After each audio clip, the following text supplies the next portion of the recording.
I am curious when you guys talk about ownership. I would think, isn't it? It's probably in a way no different than I put it in. Nobody, when I was with Nike, it was an endorsement. Now everyone's an influencer. Movie stars are influencers somehow all of a sudden, right? You can write books that are like, oh, you're an influencer. It's like, okay.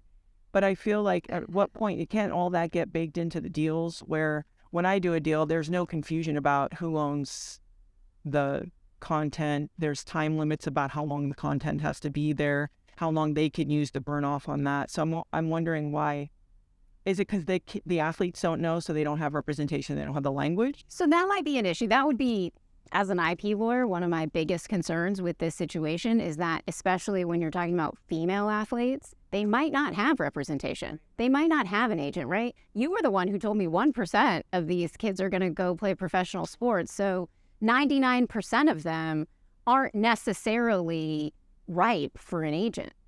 Now, I think that's going to change because, again, these digital assets that these kids can create are really valuable. And so I think you might see them have different kinds of agents. You might see them have more of an entertainment agent than a sports agent who can help them. But until that gets more developed, I am a little bit concerned that they won't understand. We actually have a case, not a collegiate athlete, but a woman who signed an NIL deal and didn't understand what she was signing.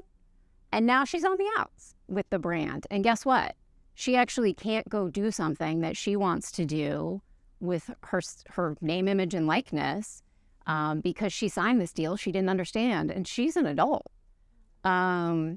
So a lot of what you're describing are things that I would say are somewhat industry standards. They were probably industry standards in modeling. They were industry standards in entertainment.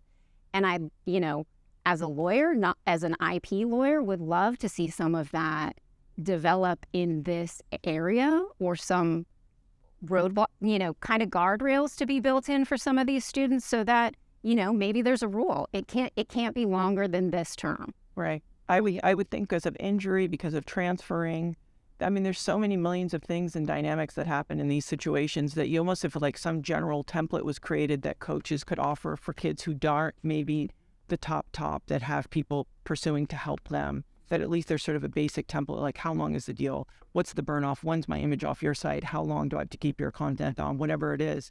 And just some kind of, something pretty patient. And I think that happens. There are people in this room who do those deals. So there are like set terms in a lot of those deals that brands will have or people will have.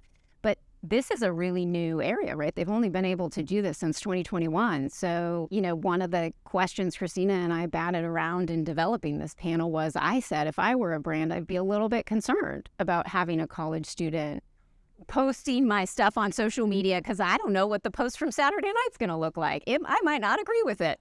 And Christina said, well, no, because these athletes are under really tight constraints from the university about what they can post. And so